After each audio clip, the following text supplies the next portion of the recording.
মাহমুদ মাহমুদ হক ঈদের আগে মাওলানা মমিনুল হকের মুক্তি না দিলে ঈদের পর মাঠে নামার ঘোষণা দিয়েছেন হেফাজতে ইসলামের যুগ্ম মহাসচিব মাওলানা জুনায়েদ আল হাবিব।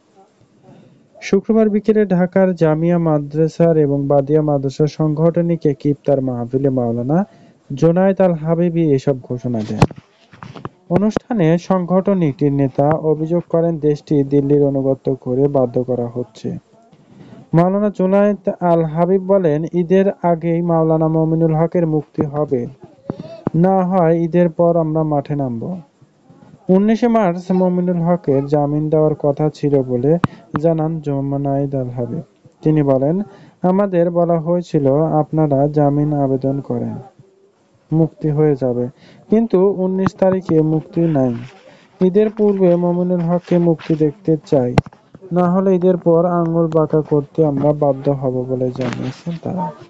হেফাজতে ইসলামী মাওলানা সাজিবুদ্দিন রহমান পবিত্র উমরা পালনে সৌদি আরবে আছেন। জুনায়েদ আল হাবিব বলেন, তিনি ফোন করে বার্তা পাঠিয়ে দিয়েছেন যে আমি কথা বলছি, সেই কথার সঙ্গে তিনি সম্পূর্ণ একমত বলে তারা এসব কথা জানিয়েছেন। মুমিনুল হকের মুক্তি চেয়ে হেফাজতে আমের চট্টগ্রাম হাটহাজারী মাদ্রাসার আয়োজন।